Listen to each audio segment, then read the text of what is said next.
Hey everyone, and welcome back to another video. And in this video, I'm going to be going over what are Make.com pricing plans.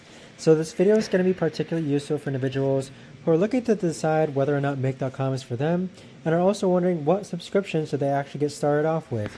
So I've been using Make well over a year now, and so let me go over the subscription that I use and which plan you might want to use.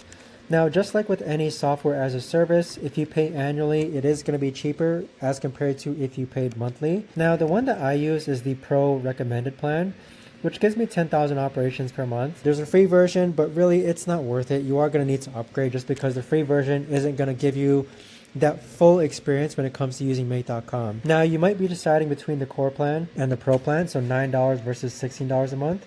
And so we'll change this to monthly, $10 versus $18 a month. The operations are the same, but I'd say the really good thing about the Pro plan is that you're going to be able to do custom variables, and then you're also going to have priority scenario execution. And so with that, you really can't go wrong with either, because with either you are going to get unlimited active scenarios, and there's going to be on this one also there's going to be a minimum 1 minute interval between scheduled scenario execution. So this is actually kind of a hindrance for some, but it's the same amount of operations per month for any of the plans. I'd say go with the Pro plan though for $18 a month.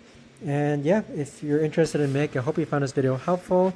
As far as the teams, I don't work in a team, so I'm mostly like a solo individual working, but I found the Pro plan to be perfect for me just because of the custom variables and the priority scenario execution. So if you guys have any questions, let me know in the comments down below. Thanks so much for watching, and I'll see you guys all in the next video.